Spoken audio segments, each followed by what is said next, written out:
को न रोक सके। आज हमें आवश्यकता इस बात की है कि हम इस ऐतिहासिक अन्याय को सुधारें और महिलाओं को उनका सम्मान, समान अधिकार और निर्णय लेने की स्वतंत्रता प्राप्त करवाएं। यही वास्तविक महिला सशक्तिकरण है। महिला सशक्तिकरण का अर्थ केवल यह नहीं कि महिलाएं पढ़ लिखने, नौकरी करने और आर्थिक रूप से स्वतंत्र हो जाए, परंतु इसका गहन अर्थ यह है कि महिलाओं को उनकी क्षमता को पहचानने का अवसर देना, समाज की सकारात्मक सोच को विकसित करना और महिलाओं को समानता, सम्मान और सुरक्षा का वातावरण प्रदान करना। महिलाओं के लिए चलाई गई सरकार द्वारा कुछ प्रमुख योजनाएं हैं।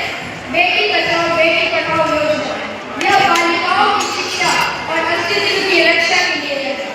महिला उज्ज्वला योजना, यह महिलाओं के स्वास्थ्य संरक्षण के लिए है। सुकन्या समृद्धि योजना, बेटियों के भविष्य को आर्थिक रूप से स्वतंत्र बनाने के लिए। साथियों, यह कहा जाता है कि यदि हम एक पुरुष को शिक्षित करते हैं तो केवल एक व्यक्ति शिक्षित होता है, परंतु अगर हम एक महिला को शिक्षित करते हैं तो एक पूरा परिवार शिक्षित होता है। आज का समय ऐसा है जब दुनिया तेजी से बदल रही है और इस परिवर्तन के लिए नारी शक्ति दृढ़तापूर्वक अपना योगदान दे रही है। यदि हम आधुनिक भारत की महिलाओं को देखें तो यहाँ की महिलाएं शिक्षा, राजनीति, खेल और यहाँ तक कि अंतरिक्ष में भी अपनी अद्वितीय प्रतिभा का परिचय दे रही है। कल्पना चावला, जिन्होंने अंतरिक्ष में भारत का परचम लहराया, सुनीता विलियम्स, जिन्होंने अंतर्राष्ट्रीय स्पेस स्टेशन में सबसे अधिक समय तक कार्य किया, किरण बेदी, जो भारत की पहली महिला IAS अधिकारी बनी, और पीवी सिंधु, साक्षी मलिक और मीराबाई चानू, जिन्होंने खेल जगत में भारत को गौरव दिलाया। अगर हौसलों की उड़ान हो तो हर मंजिल आसान है। हौसलों की उड़ान हो तो हर मंजिल आसान है।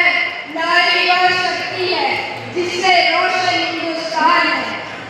साथियों, महिला सशक्तिकरण के लिए हमें इन उपायों को अपनाना होगा।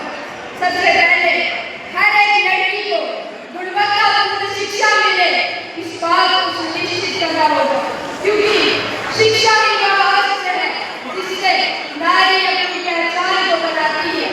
दूसरा, महिलाओं के प्रति किसी भी प्रकार की हिंसा को सहन न किया जाए और अपराधियों को जल्द से जल्द दंड दिया जाए।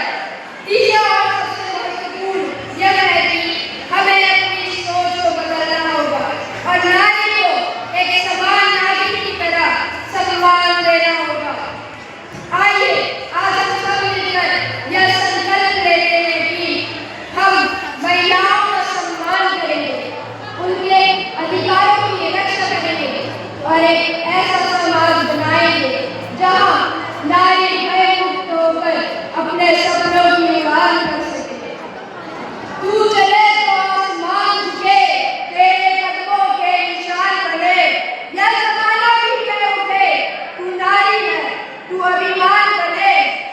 मत रुक तू, मत थम, तू खुद को पहचान, तेरे दम से ही तो बनेगा यह सशक्त भारत महान।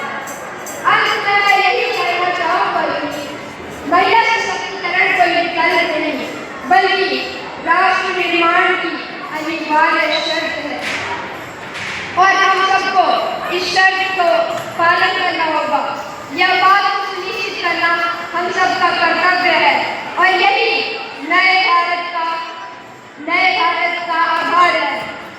नारी जब जागेगी तो समस्त जगत में नया